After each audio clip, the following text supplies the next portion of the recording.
The crystal chandeliers in the Fairmont Hotel's ballroom cast thousands of golden sparkles onto the marble floor.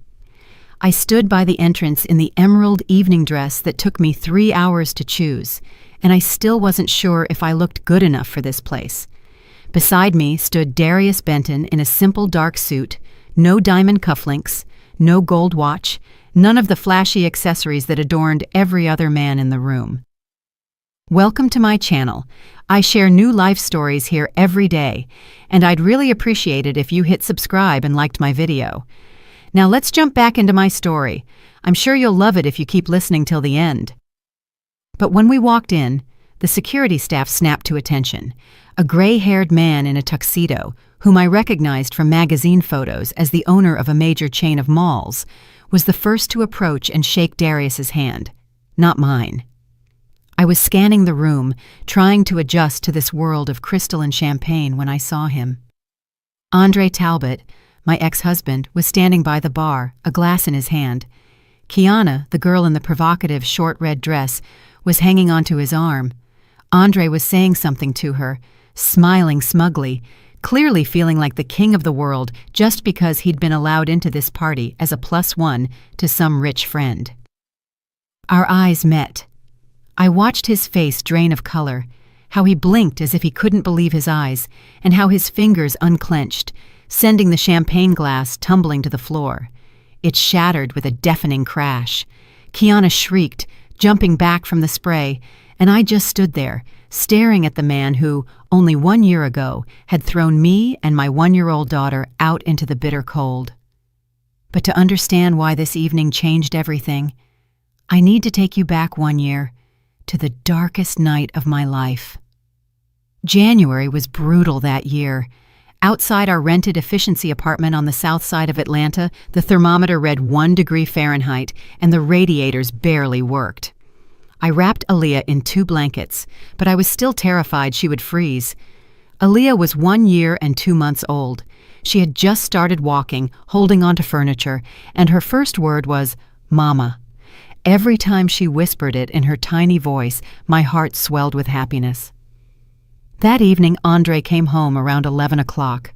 I heard him fumbling with the lock for a long time, muttering curses. Drunk again. We had been married for 4 years. He used to seem so dependable, a serious man with big plans, who was childhood friends with the wealthy Vincent Everett. He told me he'd be an executive, that we'd have our own home, a new car, and trips to the beach every summer. I believed him. I worked as a bookkeeper for a small company, juggling all the bills while he built his career. In reality, his career consisted of hanging out with friends, playing poker on Fridays, and endless just-you-wait-and-see promises. The door finally flew open. Andre stumbled into the hall, hitting the coat rack with his shoulder.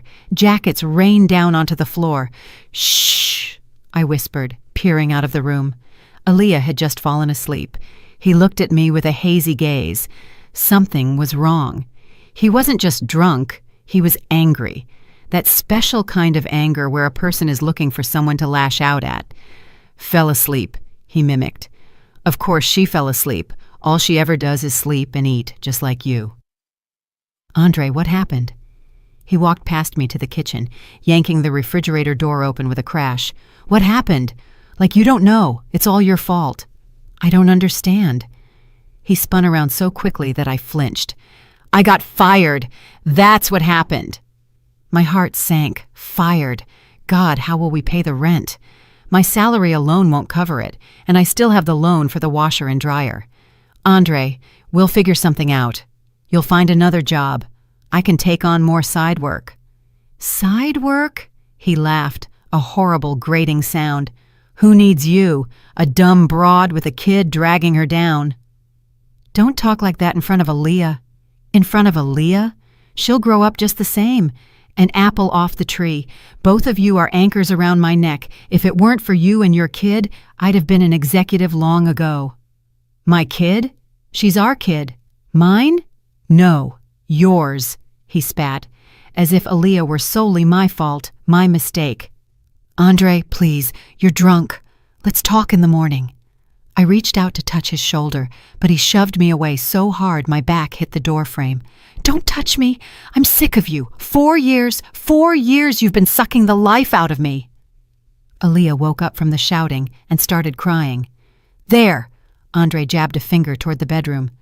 "That's all it ever does. Scream! I can't take it anymore!" He rushed into the room. I ran after him, but he was faster. He threw open the closet and started flinging my things onto the floor. Dresses, sweaters, underwear. "Andre, stop it!" "Both of you get out. I can't do this anymore."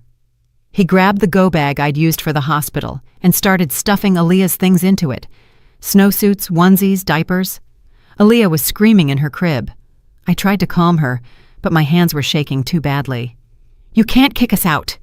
This is our apartment. It's rented. In my name. The lease is under me. Get out." He was right. The lease agreement was, indeed, only in his name. I hadn't given it a second thought back then. What difference did it make? We were family. Andre grabbed my elbow and dragged me toward the door. I pulled free and ran back to Aaliyah, pressing her tight against me. "You're a dumb broad," he yelled. "And your daughter will be one too. Get out. I don't want to look at either of you." He shoved us out into the hallway, tossed the bag of belongings and my coat after us, and slammed the door shut. I banged and screamed and cried. The neighbors behind their walls stayed silent. They were afraid of Andre. He'd caused drunken scenes before. Aaliyah was sobbing in my arms, and I stood in the hallway in my house pants and a thin top, realizing this was the end. I went outside because the hallway was almost as cold as the street. The light bulb above the entrance flickered, tiny pellets of snow were falling, and the wind bit through the coat I had barely managed to pull on. I had $11 in my pocket. My phone was still inside the apartment. Andre hadn't let me grab it. Aaliyah stopped crying. She stared up at me with her huge gray eyes, and that look made me more terrified than the freezing air. I didn't have the right to fall apart, didn't have the right to surrender. I had my child. I walked toward the bus stop. Thoughts spun around in my head. I can't go to my mama. She was in Charlotte, North Carolina. That was 6 hours by bus, and a ticket cost more than $200. Friends? Andre had successfully pushed them all out of my life, one by one. This one calls too often. That one is a bad influence. The third one looks at him funny. The only place I could go late at night without money or ID was the Greyhound station. The bus ride there cost $3. I had $8 left. I held Aaliyah tighter and started walking. The station greeted me with light, warmth, and the smell of bleach. I stepped inside, feeling the fear ease up. At least we wouldn't freeze here. There weren't many people. A few were sleeping on the plastic seats in the waiting area. I sat down on a bench in the corner, unwrapped Aaliyah, and checked her. She was cold, her lips turning blue. Oh, God. I rubbed her hands and feet, blew on her fingers, wrapped her in my coat, and held her close. She whimpered softly. She was exhausted. She was also hungry. She'd eaten last 4 hours ago, and she was only 1. She needed to eat often. I could buy 1 pastry for $8. I bought a jelly donut and broke it into tiny pieces so Aaliyah could pick them up with her fingers. She ate and looked at me. She didn't understand what was happening, and thank goodness for that. "Ma'am, this isn't a homeless shelter." A security guard stood over me, a young guy in a uniform with a rubber baton on his belt. "Please," I said, "I have nowhere to go. I have my baby." "That's not my problem. This isn't a social services center. Either buy a ticket or get out." "I don't have money for a ticket." "Then get out." I felt the tears streaming down my cheeks. Aaliyah looked up at the guard and didn't understand why the man was saying such mean things to her mother. "She's with me." The voice came from the side, male, low, and calm. The guard turned around. I looked too and saw a young black man getting up from the neighboring bench. He wore a worn leather jacket, was unshaven, and had a backpack at his feet. He looked like a traveler, or maybe even a drifter, one of those who hitchhike and sleep wherever they can.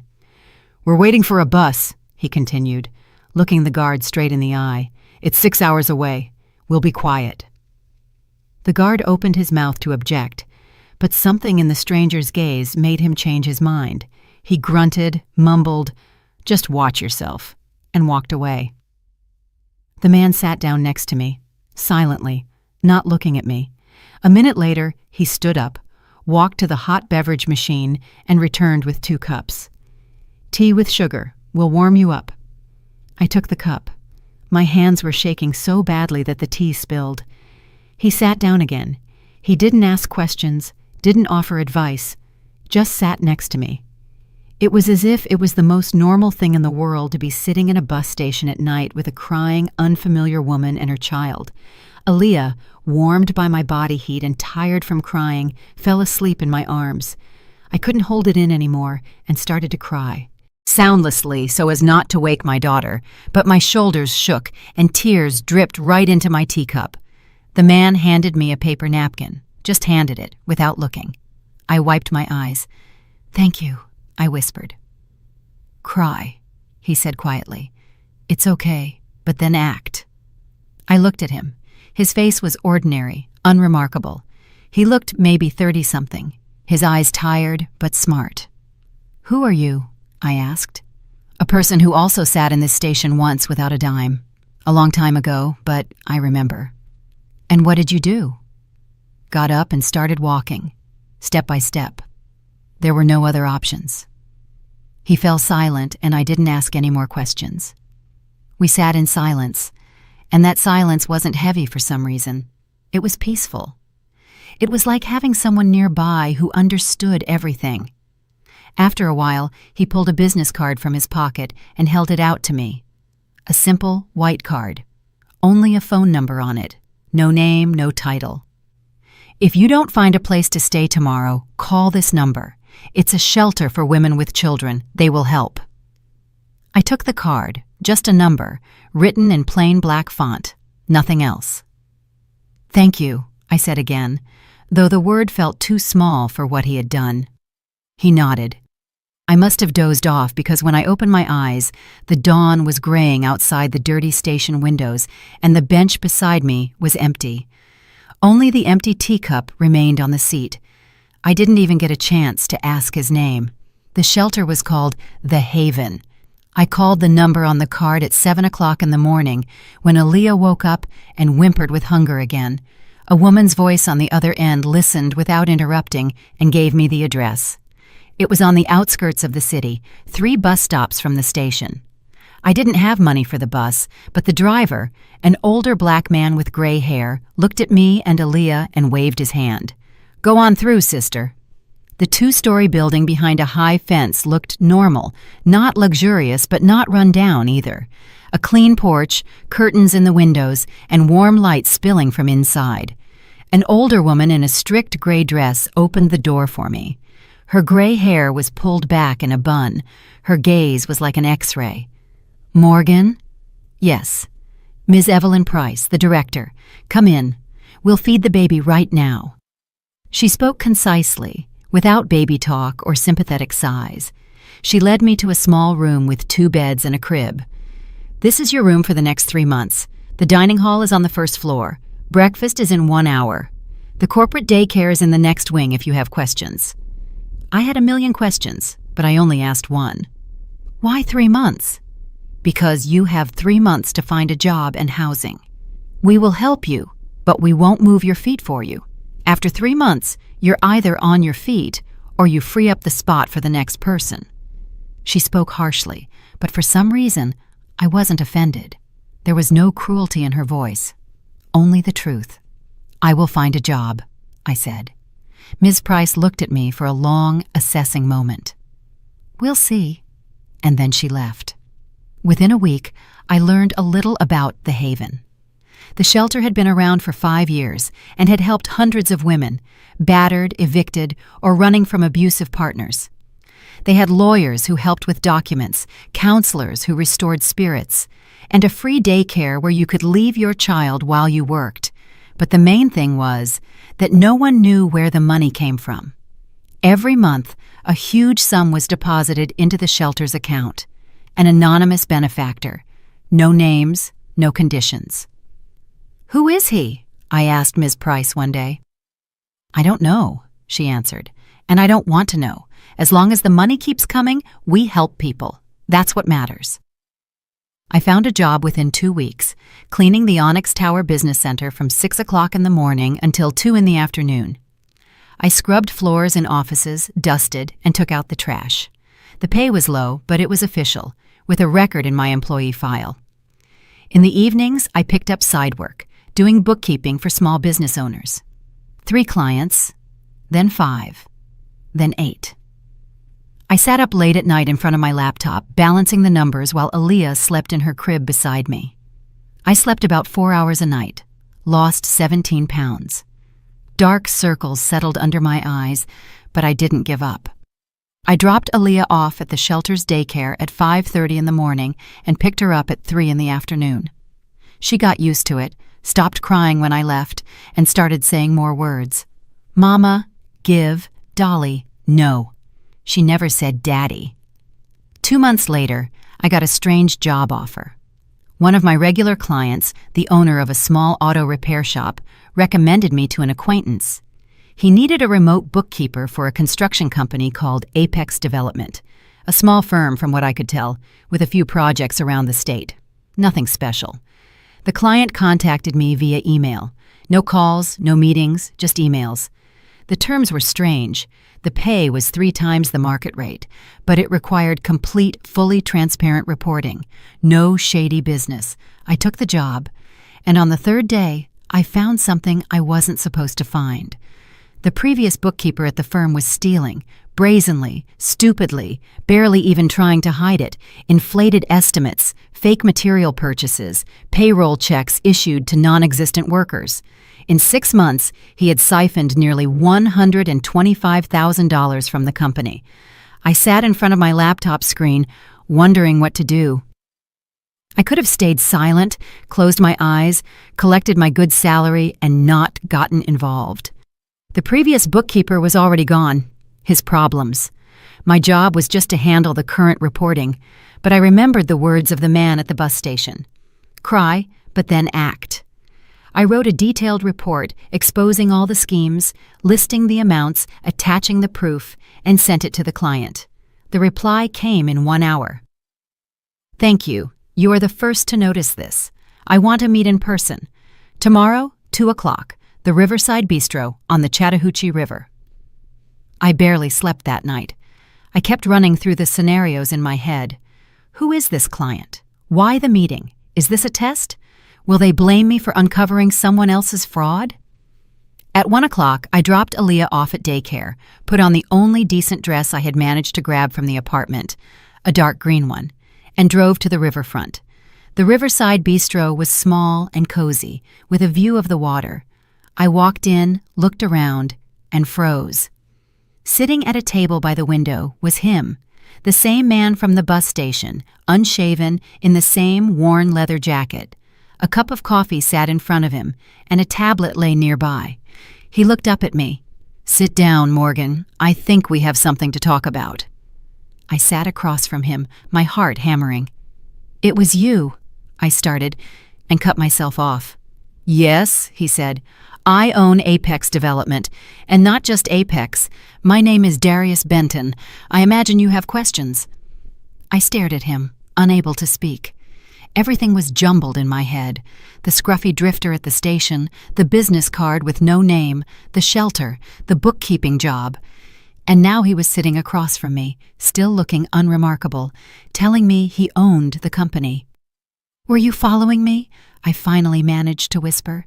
Darius shook his head. "No, I gave you the shelter's card and forgot. Well, not forgot, but I wasn't looking for you specifically. Then my assistant said we needed a new bookkeeper. The previous one quit. I asked him to find someone reliable through word of mouth. Your name came up by chance." Chance. "Atlanta isn't as big as it seems. The auto repair shop owner whose accounts you handle is an old acquaintance of mine. He recommended you. I didn't know it was you until I saw the name on the contract." A waiter brought me coffee, although I hadn't ordered any. Darius nodded at him, and the man disappeared. "So, what now?" I asked. Why did you want to meet? Because you found the theft. 3 people looked at those documents in the 6 months before you. An auditor, a financial consultant, and an outside accountant. No one noticed anything. Or they noticed and kept quiet. But you wrote a report. He looked at me calmly, without a smile, but without threat. Why? I shrugged. Because it's wrong to steal, and it's wrong to keep silent when you see theft. Even if silence is more profitable, profit isn't everything. He paused, then said, I need a person like that in my company, not remote. In-house, a financial analyst. The salary is $7,500 a month. Official, with paid vacation and sick leave. Corporate daycare for your daughter, right near the office. Decide. $7,500. I was making $900 cleaning, plus maybe $2,500 with my side hustles, if I was lucky. $7,500 was a different life. My own apartment, decent food, toys for Aaliyah, doctors if she got sick. I don't take handouts, I said. It's not a handout, it's a job. Hard work. 12 hours a day, travel, reports, audits. I'm demanding. I ask tough questions. I don't tolerate mistakes. So why do you want me? I don't have experience in large companies. I'm just a bookkeeper. You are an honest, ordinary bookkeeper. That's a rarity these days. He finished his coffee and placed a bill on the table. Think about it until tomorrow. If you decide to accept, here is my business card. The real one, with my name. He handed me the card. Darius Benton, CEO, and the logo wasn't for Apex Development, but for Catalyst Holdings. I had heard the name. Construction, IT, logistics. One of the largest firms in the region. I took the card. He stood up. And one more thing, he said, already at the door. I don't expect gratitude for that night at the bus station. I did what any normal person should do. You don't owe me anything. If you turn down the job, I'll understand. And he left. I went back to the shelter and didn't sleep all night. Ms. Price found me in the kitchen in the morning. I was sitting over a cold cup of tea, staring at the wall. Tell me about it, she said, sitting opposite me. I told her everything, from the bus station to our conversation today. She listened silently, then asked, And what's holding you back? I don't know what he really wants. Maybe it's some kind of game. Maybe he's, well, you know. I know. You think a rich man just offers a job to a beautiful woman for no reason? I nodded. Did you ask him straight up? No. Then ask.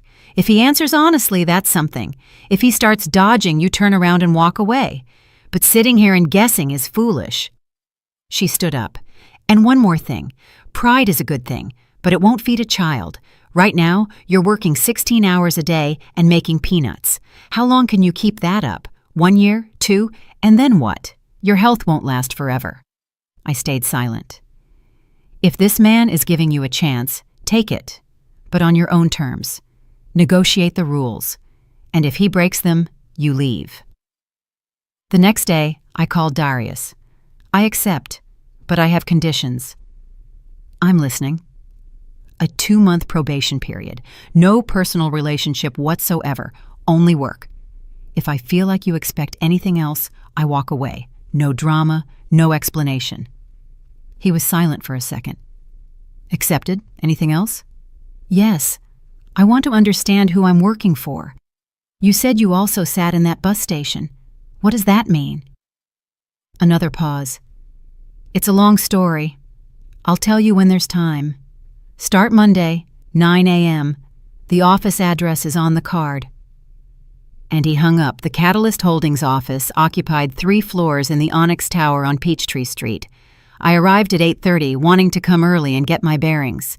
The security guard checked my ID and gave me a badge. The secretary at the reception desk, a young woman with flawless makeup, smiled. You must be Morgan. They're waiting for you.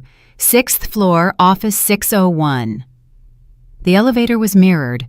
I looked at my reflection, pale, thin, in the only decent suit I'd bought on sale. Among all these people in expensive jackets, I looked like an imposter. But I remembered Ms. Price's words, on your own terms. Office 601 was spacious but modest. No ostentatious luxury. A desk, chairs, a computer, and a shelf stacked with files. Darius was sitting at the desk. Today, he was in a simple shirt without a jacket. The unshaven look remained, but he no longer looked like a drifter. He looked like a man who didn't care what others thought of him. "Have a seat," he said. "I'll brief you now." For the next 2 hours, he explained the structure of the holding company, 5 main companies, dozens of contractors, hundreds of employees, billions in revenue, and he had built all of it himself, from scratch, in 15 years. "Your job is financial flow analysis," he said at the end. "Look for leaks, audit contractors, make sure money isn't walking out the door. People like the previous bookkeeper at Apex Development exist in every large company. Your job is to find them. Why me? You must have a security department. We have auditors, but they check against templates. You see what others miss. You proved it once. Prove it again." He stood up. "Come on, I'll show you your office." The first few weeks, I worked like a woman possessed. I arrived at 8, left at 10 p.m. I picked Aaliyah up from the corporate daycare. It stayed open until 9 for people like me. The daycare was wonderful. Bright rooms, kind teachers, good food. Aaliyah stopped crying in the mornings. She loved it there. She even started telling me about her friends, Maggie, Dean, and Stella. At work, things were tougher. I quickly realized that the people at Catalyst Holdings viewed me with suspicion. Whispers behind my back, sideways glances, fragments of conversations. Where did she come from? They say the boss hired her personally. Wonder what she did to deserve that. I tried to ignore it, doing my job and not getting involved in office politics. 1 month later, I found a second scheme of theft.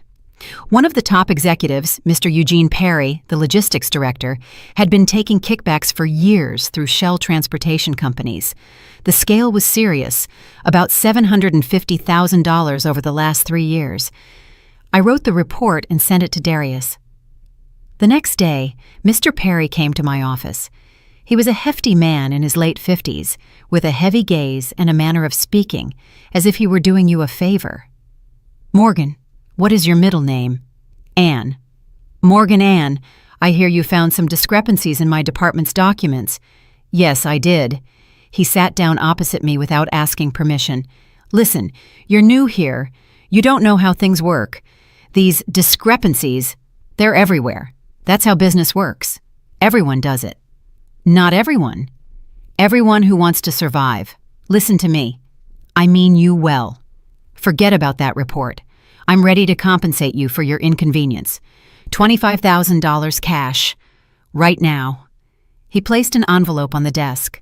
I looked at the envelope, then at him. "Take that and leave." $50,000. "Leave." His face changed. The good-natured mask dropped. "You don't understand who you're messing with, girl. I have connections with the police, with the IRS, everywhere. I can make your life very difficult." I stood up. "Get out of my office, now!" He stood too, leaning over the desk toward me. "You'll regret this," he hissed, and walked out, slamming the door. My hands were shaking, but I didn't change a single word in the report. Eugene was fired a week later, quietly, without scandal. I heard that Darius gave him a choice: return the money and resign, or face criminal charges. He chose the former. After that, the attitude toward me in the office changed. The whispering didn't stop, but now there was something else in it. Fear. She turned in Eugene. Better not mess with her. Upstart. Thinks she can get away with anything because the boss is backing her. It hurt to hear this, but I told myself they were wrong. They didn't know me. They were judging me by themselves. My relationship with Darius remained strictly professional. He didn't flirt, didn't hint at anything, and didn't invite me to dinner. In meetings, he addressed me by my first and last name, just like everyone else, briefly, sticking to business. But I noticed the small things. Once, I mentioned in passing to a colleague that I loved coffee with cinnamon. The next day, a high-end coffee machine and a jar of cinnamon appeared in my office. "For all department employees," the secretary said. But the department consisted only of me. Another time, I mentioned in a meeting that I hadn't read a certain classic book on financial analysis. That evening, a copy was on my desk with a bookmark. No note, no signature. The corporate daycare Aaliyah attended was the best in the city. I found this out by chance when one of the mothers at the playground said she had been trying to get her kids in there for